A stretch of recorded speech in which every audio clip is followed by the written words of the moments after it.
Don't just live for tomorrow, or just live in yesterday. Just be glad for all you have that's in today. Hey everyone, Connie here, and welcome to my blind reaction to Inuyashiki vs. K-On! Season 2, Episodes 1.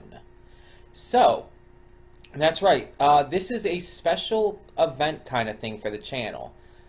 This isn't going to happen all the time or anything. It's going to be kind of this, I'm not going to say super rare, but just very occasional kind of thing. Basically, it's going to happen whenever a poll has a tie in the end. Or at least as of when I record my video to announce the winner of the poll. We did it this past time, even though technically I recorded it like after it had already like finished, after the tiebreaker after the tie had been broken and everything. But I decided it was a tie for quite a good while. So I wanted to show off what this kind of thing would be in this kind of situation. So, the tie this time was between Inuyashiki and K-On! Season 2. Both of them had a good number of votes, and let me go about talking about, well, what I know of these two shows. I've already mentioned this when I first announced the result of the poll, but let me talk about it again for those who might have forgotten or those who might not have seen that video. After the dog stops barking, of course. So, basically, the general gist of my thoughts on Inuyashiki are very minor. I know almost nothing about the series. The only things I kind of know is I think it's about like an old man who's turned into a cyborg or something, and he has like these cyborg-based powers, and he's, I think, trying to stop this younger guy who's also a cyborg. That's really the gist of my knowledge about the show, and I don't even know if that's fully correct. I've seen a couple clips here and there just randomly strewn about social media, but I never actually actively watched anything regarding it. It's just like, oh, I'm scrolling through social media, oh, what's this? Oh, this looks interesting enough. When this show was initially coming out, I avoided it, not because I thought it would be good for reactions or anything. I avoided it because I, at the time, just didn't find interest, I guess. I guess it wasn't one of the shows that was airing at the time that I was interested in. And I never really checked it out, so. But then we get to K-On! Season 2. Now, this is a Season 2, and as such, I have seen the first season of K-On! Now, it's been years since I've seen it. So let's go over what I remember. So the story centers around this one girl. I think her name is Yui. Yeah, I think her name is Yui and her sister's name is Ui, which is kind of confusing. But she starts this music club at her school. There's a bunch of other characters as well. There's Mugi, who I think her parents are either they run some kind of store or are like really well off or something like that. Mugi, as she is also referred to as. If I remember right, there was a joke my sister and I had when we watched the first season and all. The joke was basically like that Mugi ships it, because every time like two of the other characters would be like in some kind of situation that would be like shipping fuel for like fans or whatnot, Mugi was like seen in the background like making like an excited face or something. Maybe not every time, but a lot of the times, and it was hilarious to us. It's almost like the animators and whatnot were acknowledging the idea of shipping fuel, and that's fantastic in and of itself. There's also Ritsu, who's the drummer, I think that's her name. She's more of a tomboyish character. She's definitely a lot more. Um, she's not like super tomboy or anything, but she's definitely more aggressive and likes to play tricks and was kind of a bit of a troublemaker. And then there is the other girl whose name I can't remember. She had the long dark hair. I think she's like Ritsu's best friend. And she was a lot more reserved, I think, and kind of like a motherly figure to the group. I think she was also like afraid of barnacles or something, if I'm trying to remember correctly. I think there was this other character who appeared at the very end of the first season, and it was like Azusa or something like that. I don't know much about her because she appeared at the very end of season one. She had dark pigtails, I believe, and she was kind of small in stature. There was also a teacher who they needed a teacher to kind of help run the group in a way. And I think the teacher was like a former musician or something herself, and like was actually surprisingly hardcore as a musician, something like that. I'm trying to remember all the details. I think season one mostly centered around them like getting the club going, and then preparing for like this school festival that they were gonna perform at. Um, and that's kind of where it left off. Now I know there's a movie as well. I don't know where the movie takes place, like if it takes place between seasons one or two, or after season two or whatever. I don't know. Um, but yeah, that's pretty much what I remember for for K-On! I am excited to get to these though. So here's how this is going to work. I have both of them, the first episode of each, in one video. So it's going to be like I watch one, and then it's going to go straight into the other. Um, and the order, by the way, is going to be Inuyashiki and then K-On! And there's no real reason for that. It's just the order I put them in. um, but so I'm going to watch them directly, one after the other, and then I'm going to decide in my post thoughts, my afterthoughts, which one I liked better, which one I thought was more interesting, more entertaining, had more likable characters, a better story, etc., etc. And that winner, I will be reacting to right away. Like next week, next Friday, will be episode 2 of that series. The loser, though, which not necessarily an actual loser per se, but the loser will go on to be the next anime series after that. So, for example, let's say I pick K-On! Season 2 as the winner. So, starting next week, I will begin with episode 2 of K-On! Season 2 and continue on and on. After I finish K-On! Season 2, whether I drop it or I just straight up finish watching, at that point is when I will begin Inuyashiki. So I will be doing both. Now, again, as with any show I do on here, these shows are subject to being dropped. And as always, my criteria for being dropped is basically having zero interest in continuing or feeling that the show would be better to watch on my own time, rather than actually reacting to it. But these two shows are ones that I honestly feel would be completely fine as reactions. So I don't think that one's going to be one of them. Just based off what I know. I could be wrong, but based off what I know. And I don't know if either of these will get to the point where it's just I feel like I don't have any interest in continuing. K-On! Probably will not, I'd say, just because I did watch the whole first season, and I did really enjoy it. I mean, it wasn't like really up there. It's not like I'm Digibro and it's my favorite anime. No, it's not even close. But I did enjoy it for what it was. And I just never got around to watching season 2, so here we are. But we'll see. Like I said, we'll see. Either way, we are going to get this started. I'm really excited to see what these two shows have in store for us. And we'll see where this goes. Yeah, I've probably said that too many times by now.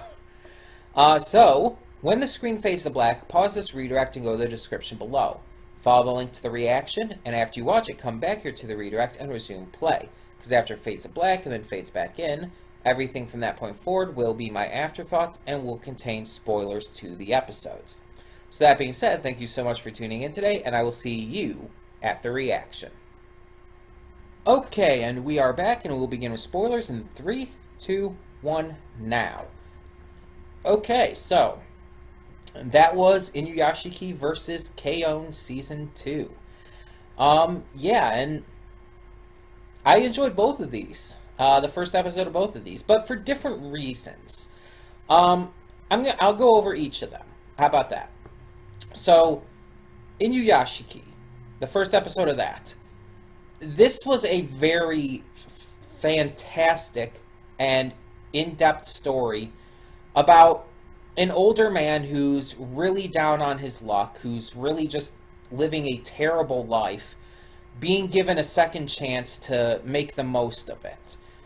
In the most, like, anime way possible. Like, it is so freaking anime. Inuyashiki is an older man. I think it said 58. He has a younger wife and 2 teenage children, all of which seem to really not care for him that much. His wife is extremely, I wouldn't say strict, that's not the right word, but just really grumpy all the time and really, kind of mean-spirited towards him. While his kids just seem to kind of ignore him and hate on him. Like, his daughter even, like, said to her friend, like, her friend's like, is that your grandpa? And she's like, yeah. And it's like, just kind of ignoring him. It's like, oh, just ignore him. He's not worth our time. Let's go upstairs and hang out.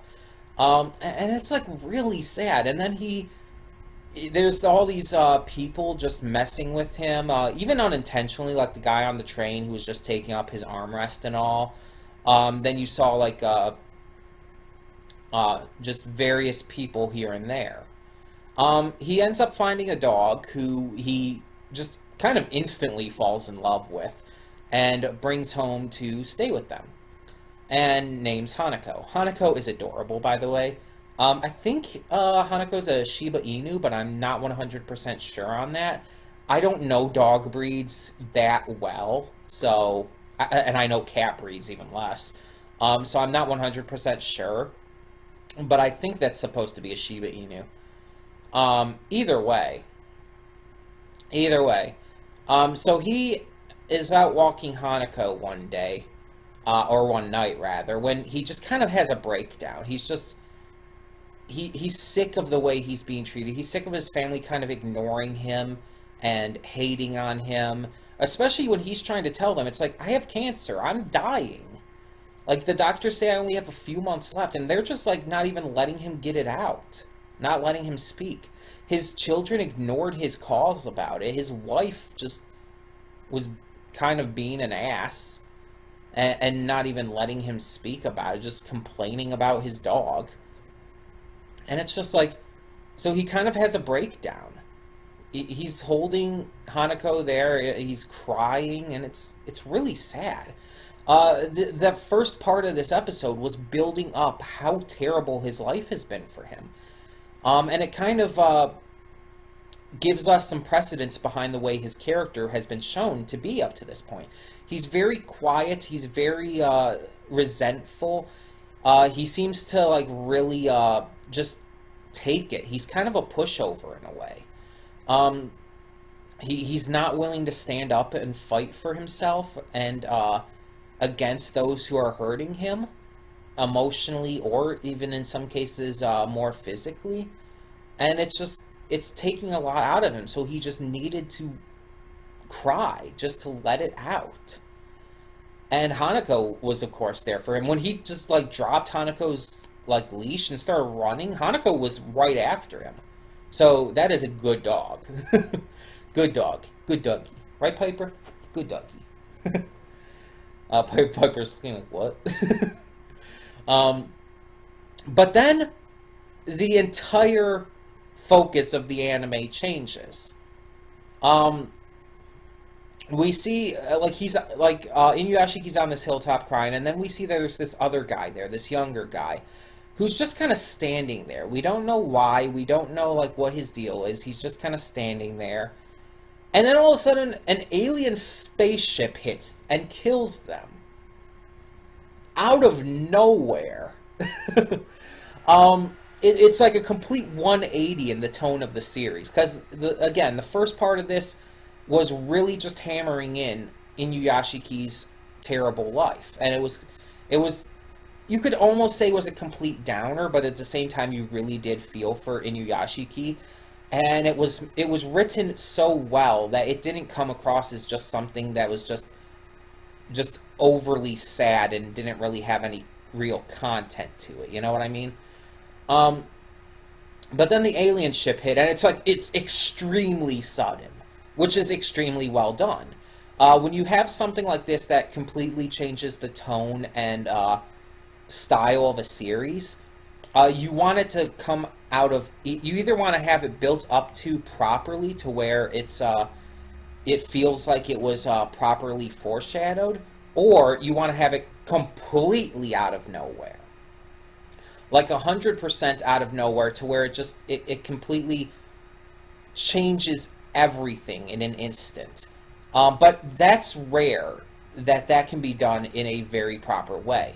It's rare, at least from what I've seen in anime and other cartoons and video games and all, to where they can do that very excessively sudden shift well.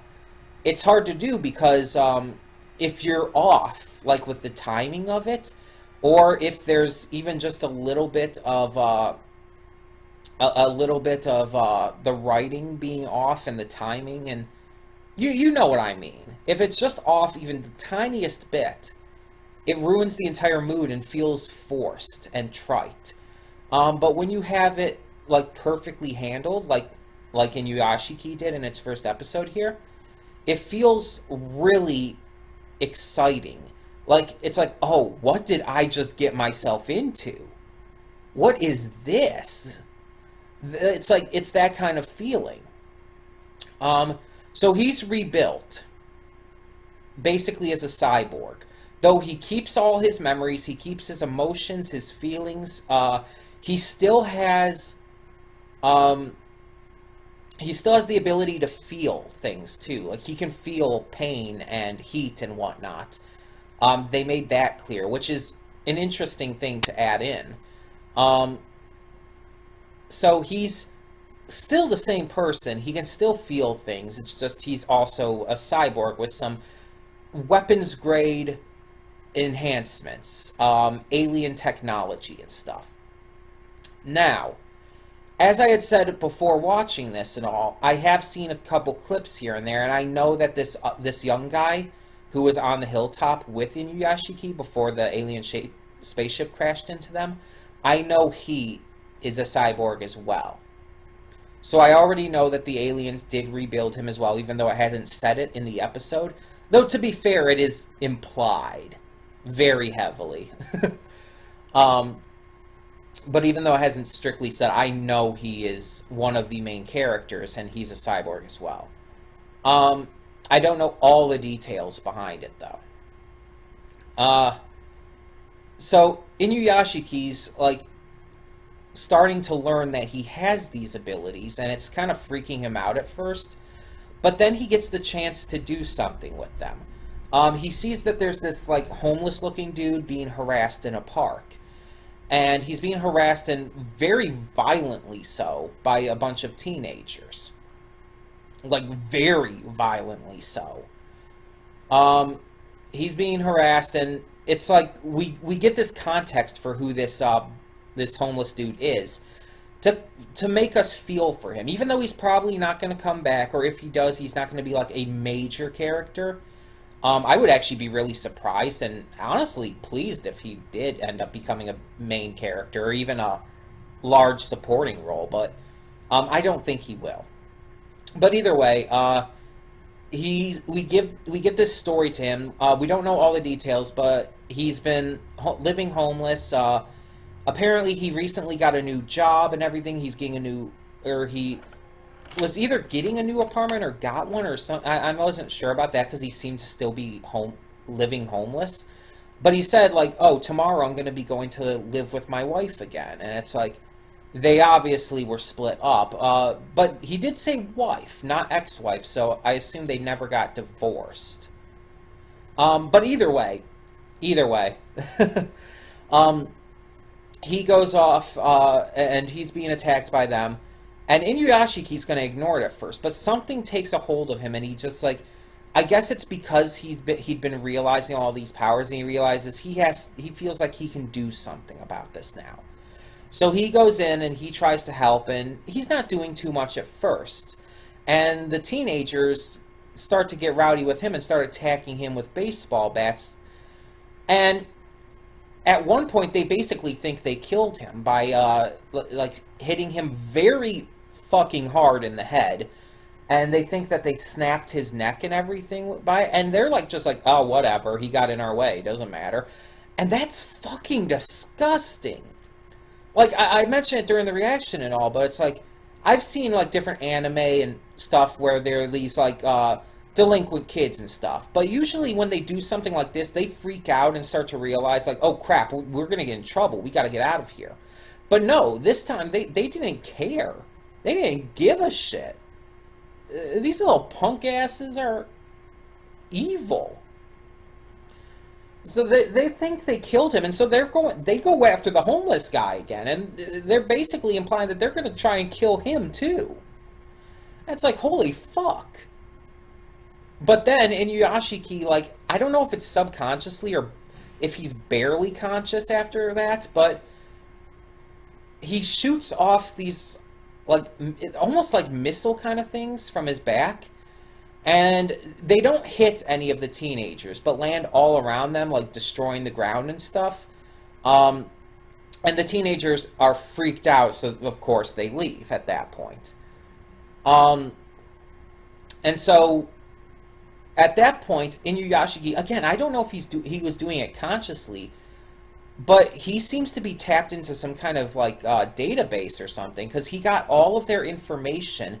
He broadcast it on television all across Japan, presumably all across Japan. Maybe it was just in that area, that region.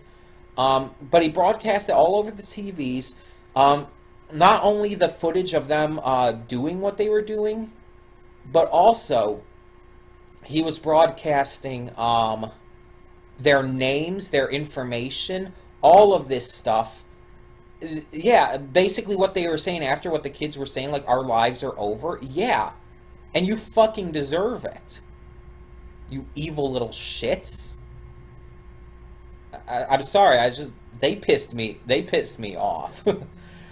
Which is, presumably the intention. But the guy thanks Inuyashiki for being a hero to him and saving his life, and Inuyashiki is, like, extremely grateful and, like, he's like, no, you get up. You don't have to do this. He's like, he's really humble about it, but afterwards he's like, I saved someone's life, and he's like crying in joy and everything. It's like he's coming to realize, I think, that he can make something new of his life now. He's been given a second chance, and that's awesome. I love how this kicked off. But let's go into KO in Season 2. So the first episode of this was kind of a reintroduction, as well as giving us the basic premise of where this season, I guess, is going. So most of the Light Music Club is now in their senior year, with the exception of Azusa. And they're worried that Azusa will be alone after the rest of them graduate. So they're trying to get new members, especially freshmen, to join the Light Music Club in order to leave Azusa with someone else and to make sure the club continues on after they graduate. Which is a great idea. It's extremely valid. Like, yeah, you want the club to continue on. You want Azusa to not be alone and to be able to continue doing this. So yeah, of course you're going to look for more members. And a lot of the episode is just them doing all these goofy things to try and get more members. From Ritsu's idea of tricking them to wearing the animal costumes and passing out flyers and stuff. All of these different ideas, and nothing seems to be working. Um, the episode focuses a lot on this concept, but it also introduces us to the characters.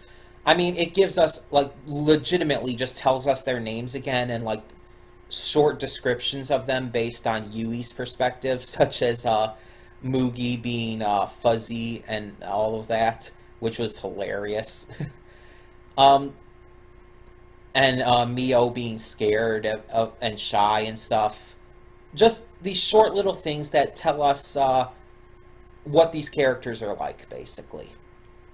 And we get to see other characters outside of the Light Music Club. We get to see the teacher who's kind of working with the club because they need a teacher advisor and everything, a faculty advisor. We see the one girl, the student council girl, who I swear they didn't mention in this episode, but I believe she was Yui's friend before the Light Music Club. We saw Ui as well, Yui's sister. She was having lunch with Azusa. Yeah, it's building up that this season's going to focus, I think, heavily. Even though at the end Azusa was kind of like, let's just keep it with us for now. Even though that I think they're still going to focus heavily on trying to bring in more members, as well as, of course, the continuous goals of their concerts and everything, performing at these festivals and big events. Now, one thing is we didn't really get to see the first concert in this episode, the one at the welcome ceremony. So I definitely think they're going to try to build up to the first big, real performance of this season. They're giving us like a little bit of a taste of it here, but they're not actually going to fully like give us a performance quite yet. They want to build up to it, and they want to make sure it feels like a big deal, which is completely fine, and I actually agree to that. We got to see a lot of the characters' personalities. We got to get a little reminder of what they're like and how they interact with each other. So I really enjoyed that aspect of it. Now, I will say right off the bat, I personally am not like a huge fan of moe anime.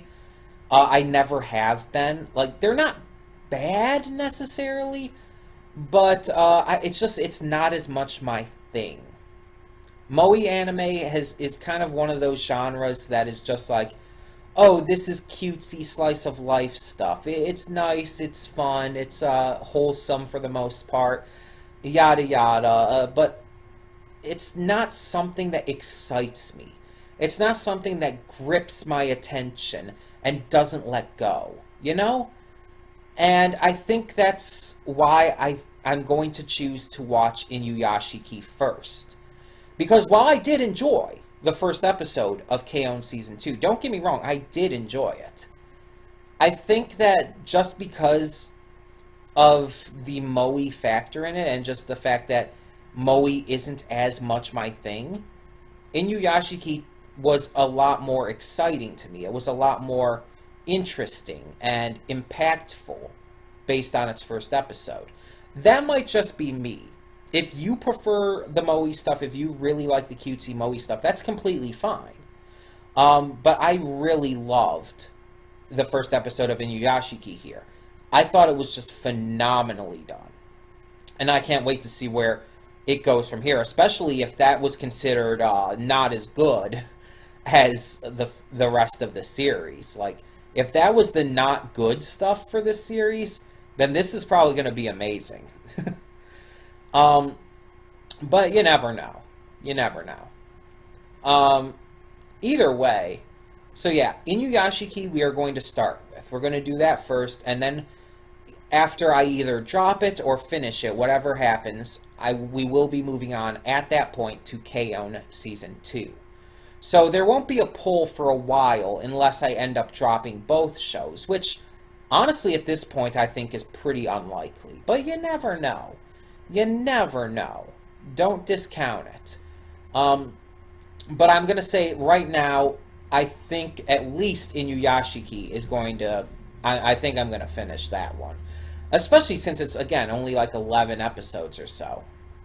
But either way, I really enjoyed doing this. I really enjoyed the concept of this kind of face-off between the two series. Now, again, this isn't going to happen all of the time. It's only when a poll ends up being tied.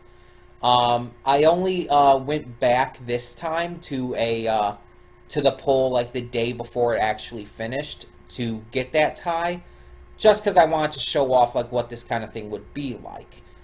Again, I'm not going to do that again, and if it from now on isn't tied up like that, then it's not tied up. But if it does end up being tied up again and we do this again, cool. I honestly hope for that at some point. But please, do not just vote for things just to tie it up. Please always vote in these polls, whether it be for the cartoon reactions or the anime ones. Please always vote for whatever you personally want to see me react to the most. So yeah. But either way, I want to hear your thoughts. Tell me what you thought of the first episodes of Inuyashiki and K-On! Season 2 in the comments below. Were you as excited at the prospect of this first episode of Inuyashiki? Are you as interested to see where it goes from here? And did you find the first episode of K-On! Season 2 to be really cute and fun and just lighthearted, just like I did? Or do you have differing opinions? Any opinions are completely fine, even if they're not the same as mine. Believe me, you do not have to agree with me in the comments here. Tell me your thoughts, no matter what they may be, in the comments below, and thank you so much for tuning in. For now, I'm Connie, and I'm signing off.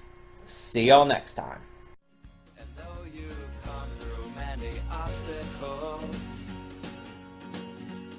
shed tears along the way, you're still standing